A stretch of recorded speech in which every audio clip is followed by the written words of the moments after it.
My mother abandoned me as a baby and went to jail twice for not paying, but when she built her perfect family with 3 new kids. Now, before my wedding, she demands to be included. And what I did left them speechless. I'm 27 years old.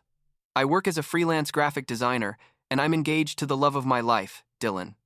We should be in the happiest stage of our relationship, planning the wedding, picking out flowers and all that. But instead, I'm here trying to process why the people who basically ignored me my entire life now want to play happy family. And when I say they ignored me, I'm not exaggerating or being dramatic. They literally abandoned me when I was a baby, and now they're acting like they have some right to me. I guess I should start at the beginning, when my mom, Melissa, decided that being a mother wasn't her thing. I was like 6 months old, I think, when she just left. I don't remember any of that, obviously, but my dad Daniel told me the story when I was old enough to understand it. Basically, one day she was there and the next she wasn't, and my dad was left alone with me, a baby who could barely hold his own head up. He never gave me too many details about why she left exactly. He'd just say that she wasn't ready to be a mom, that she had her own problems. You know, the typical excuses people use when they don't want to accept that they just didn't care about you enough. The thing is, my dad was incredible. I mean, the guy literally gave up everything to raise me alone. He worked in construction, really long shifts, and still he was always there for me. He'd take me to the park, help me with homework, go to all my school presentations even though he was dead tired. He was dad and mom at the same time, you know? And he never complained, never made me feel like a burden or like his life would have been easier without me. He was just the best thing that could have happened to me. Melissa, on the other hand, was practically a ghost. There was a court order that said she had to see me every other weekend and pay child support, but she complied with that maybe 10% of the time. And when I say maybe I'm being generous, she'd come pick me up and I'd wait with my little backpack ready, and she'd never show up. My dad tried not to talk bad about her in front of me, but I'd see how he'd clench his jaw when she didn't come, how he'd sigh and say, "Well, kiddo, looks like we're staying here today. What do you want to do?" As if it didn't hurt him for me, as if he didn't want to go yell at her for doing this to me. And the child support thing, that was a whole other drama. Melissa went to jail twice for not paying. Twice. Can you believe it? The court would order her to pay, she'd completely ignore the orders, and eventually she'd end up behind bars for a few weeks. My dad never told me exactly why she was in jail when I was a kid. He'd just say she had legal problems. But when I grew up and started understanding things, I realized she basically preferred going to prison rather than giving money to her own kid. That tells you everything you need to know about her. Honestly, when I was like 6 years old, Melissa met James. James was this guy who worked in, I don't know what, sales or something, and I guess he impressed her enough because they got married quick, and suddenly she decided she did want to be a mother, just not my mother. They had 3 kids together over the next few years, one after another, and suddenly Melissa was this dedicated supermom who went to all her new kids' soccer games and baked cupcakes for school sales and all that shit. And I was still there, living with my dad, watching how she was capable of being a mother to them but never was for me. James tried, I guess, to play the role of stepfather or something, even though technically he wasn't my stepfather because Melissa never had custody of me or anything like that. But he had this idea in his head that he could be a father figure to me, as if I didn't already have a father who was 1,000 times better than him. The moment I remember most was when I was like 10 years old, and there was a Father's Day event at my school. My dad had told me he'd come, that he was going to leave work early to be there, and I was super excited because those events were important to me, you know? Because it was one of the few times I could show everyone that I also had a great dad, even though my mom wasn't in the picture. But it turns out there was a problem at the construction site where my dad worked, something with a permit or an inspection, I don't remember exactly, and he couldn't get out on time. He called me all distressed, saying he was so sorry, that he was going to be late but he was going to make it, not to worry. And just when I'm sitting there waiting for him, James shows up. Just out of nowhere. He walks up to me with this huge smile and says, "Hey champ, I came to join you at the event." And I was like, "What? Who invited you?" I told him no, that my dad was coming, that I didn't need him there, but he insisted. He said something like, Your dad asked me to come so you wouldn't be alone, which was an obvious lie because my dad didn't even have his phone number.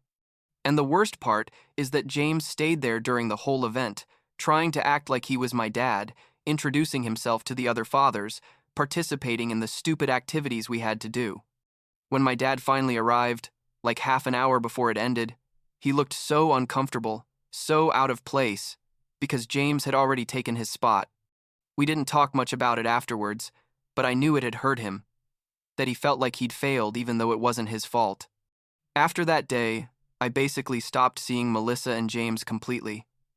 Not that I saw them much anyway, but I stopped answering when they called. Stopped pretending I cared whether they came or not. My dad never forced me to keep in contact with them.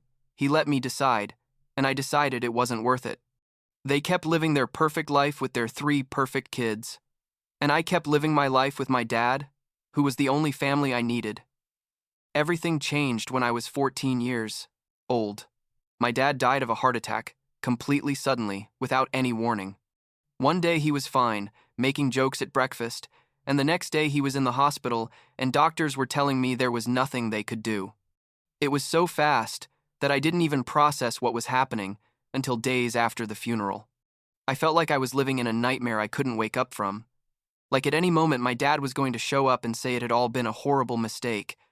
At the funeral, James showed up with Melissa and their kids, all dressed in black, looking appropriately sad, as if they really cared. James approached me after the ceremony, when I was standing there next to the casket, not knowing what to do with my hands, not knowing how I was supposed to act. He put a hand on my shoulder and told me, "I know this is difficult, but I want you to know you have a place in our home. You can come live with us. We're going to take care of you." And I just looked at him. With this rage, I didn't even know I had inside me, and told him no, that I'd rather live on the street than with them. Melissa came over then, crying, saying I was her son, that she wanted to be there for me. And I couldn't help but laugh, because seriously, now, after 14 years of not being there, she decided she wanted to be my mother? I told her something like, "Don't fuck with me," that it was my dad who raised me alone, who was there every night when I had nightmares, who taught me to ride a bike, and now that he's not here, you're not going to come play the concerned mom. I think I used stronger words than those, but I don't remember exactly. I was too angry to filter what I was saying. I ended up moving in with my uncles Alex and Max, my dad's brothers. They had offered to let me stay with them before the funeral. They knew I had nowhere to go and they loved me. They'd known me my whole life, because they were always present in my life along with my dad. Living with them was the best thing that could have happened to me in that horrible moment, honestly. They gave me space to process the grief. Never tried to replace my dad, just were there when I needed them. They helped me finish school, supported me when I decided to study graphic design, basically saved me in every possible way. During the following years, James tried to contact me several times. He'd send me messages on Facebook, emails, even called me on my cell phone, though I don't know how he got my number. It was always the same thing, that he wanted to talk, that he wanted to be part of my life, that Melissa regretted how things had been. I'd block him on every platform he tried to use, changed my number when necessary, basically did everything possible to make it clear I wasn't interested in having any kind of relationship with them. Why would I want to? They were nothing to me, just 2 people who shared my DNA, but who were never really family. Fast forward to like 3 months ago. I'm 27 now, living in a decent apartment with Dylan. My work is going well. I basically have a stable and happy life. We're planning the wedding for next year. Something small and intimate, just the people who really matter to us. Dylan has been incredible through all this. He's supported me since we met 4 years ago. He knows the whole story with Melissa and James, and has never tried to pressure me to forgive them or give them another chance or any of those things people usually say. The thing is, one of my cousins, son of another one of my dad's brothers, was celebrating his birthday and organized a big family party.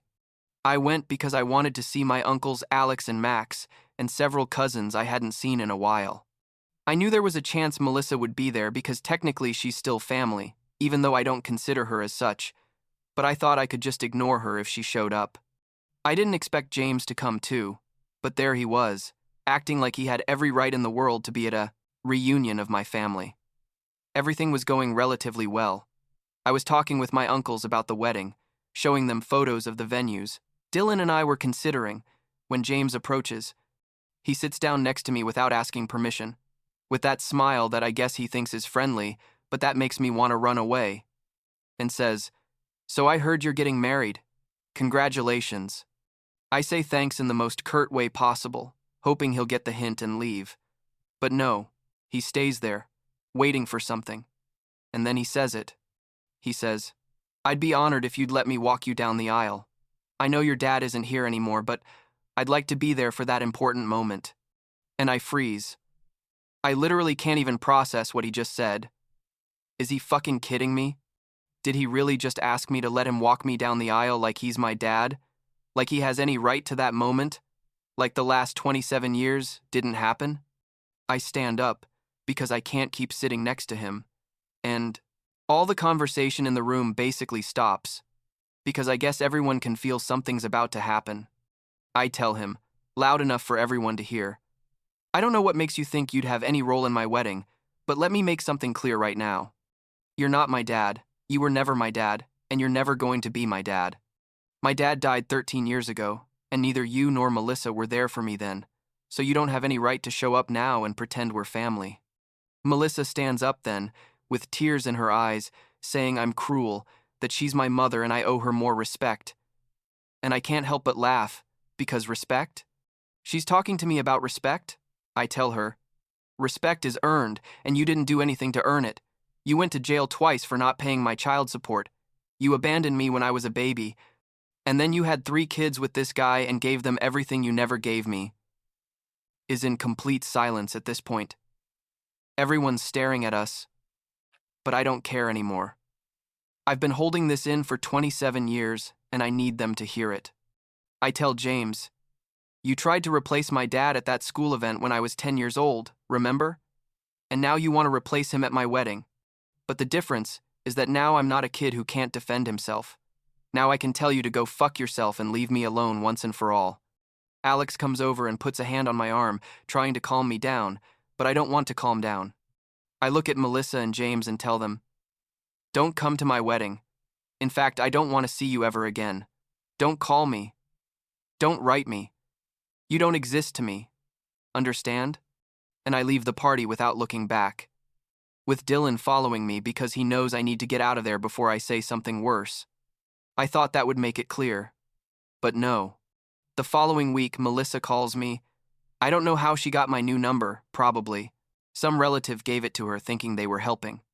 I answer because I don't recognize the number, and she starts yelling at me, saying I embarrassed her in front of the whole family, that I have to apologize to James, that I'm ungrateful.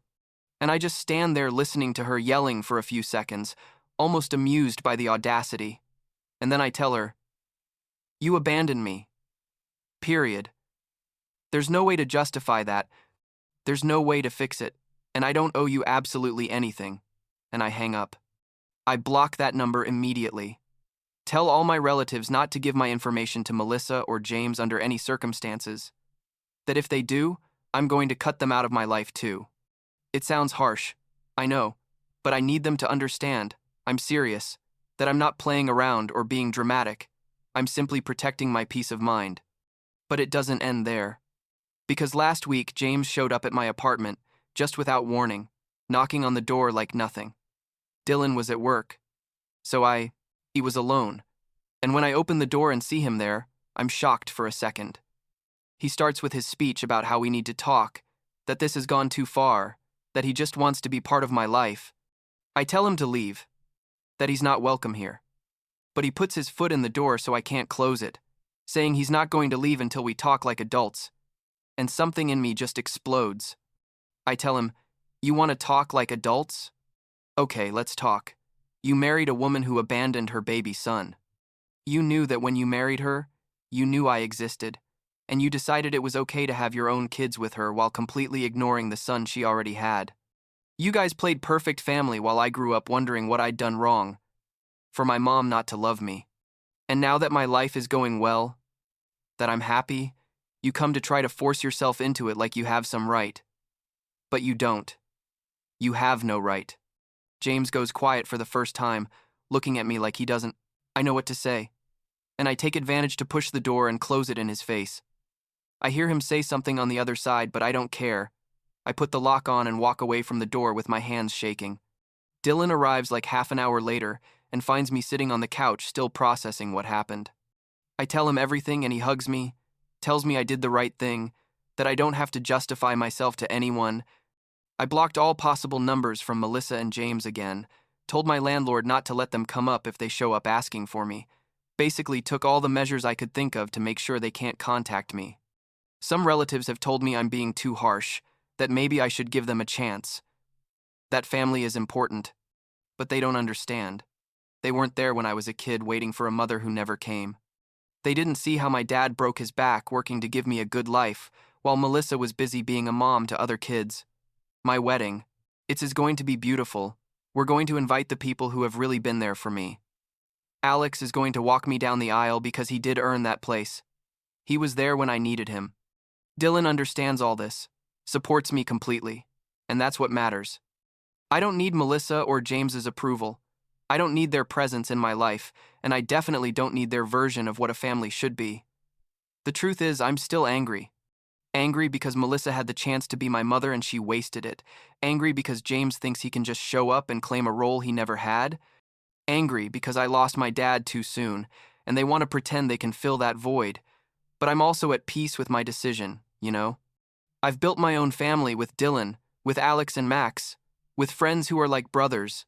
I don't need more than that. Sometimes I wonder what my life would have been like if Melissa had stayed. If she'd decided to be my mom from the beginning.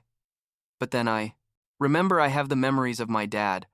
All those nights he spent helping me with school projects even though he was exhausted. All those baseball games where he was the only dad yelling louder than everyone. And I realize I wouldn't change anything. He gave me more love in 14 years than Melissa could have given me in a lifetime. The other day, Dylan asked me if I'd ever consider forgiving Melissa, if maybe in the future there could be some kind of relationship. I told him I don't know, that maybe someday the anger will fade enough for me to be in the same room without wanting to scream, but that doesn't mean I'm going to let her into my life. Forgiveness isn't the same as reconciliation, and I can forgive her eventually for myself, to be able to move forward, but that doesn't mean she deserves a place in my future. James sent one last message a few days ago through Dylan's Facebook, because apparently it wasn't clear to him that I don't want to know anything about him. It said, something about how he regrets not trying harder when I was a kid, how he now sees he made mistakes. Dylan showed me the message, and I just told him to delete it. I'm not interested in his belated regret. I'm not interested in his guilt or his need to feel better about himself. He had years to do things right and decided not to. That was his choice, and now he has to live with the consequences. Today marks exactly 13 years since my dad died. I went to the cemetery early, before the sun came up, because I like being there when it's quiet. I told him about the wedding, about how Alex is going to walk with me, about how Dylan and I found the perfect place for the reception. I told him that Melissa and James tried to show up again, but I didn't let them. That I'm okay. That he taught me to be strong. And I don't know if it's weird, but I swear I could feel he was proud of me. That he understood why I made the decisions I made. At the end of the day, I guess this is my life now. A life without Melissa and James. A life where I decide who's my family and who isn't. And I'm okay with that. More than okay, actually. I have Dylan. I have my uncles. I have incredible friends. I have a career I like. I don't need to fill some void with people who were never really there. My dad filled that space with all his love, and even though he's not physically here anymore, what he gave me stays with me every day. Melissa can keep living her perfect life with James and her 3 kids. They can keep pretending they're a wonderful family. They can keep justifying what they did or didn't do. I don't care. I'm going to keep living my life. I'm going to marry the love of my life. I'm going to move forward without them, and I'm going to be fine. Better than fine. Honestly. Because in the end, the best revenge isn't anger or resentment. It's being happy despite everything they tried to take from me. And that's exactly what I'm going to do.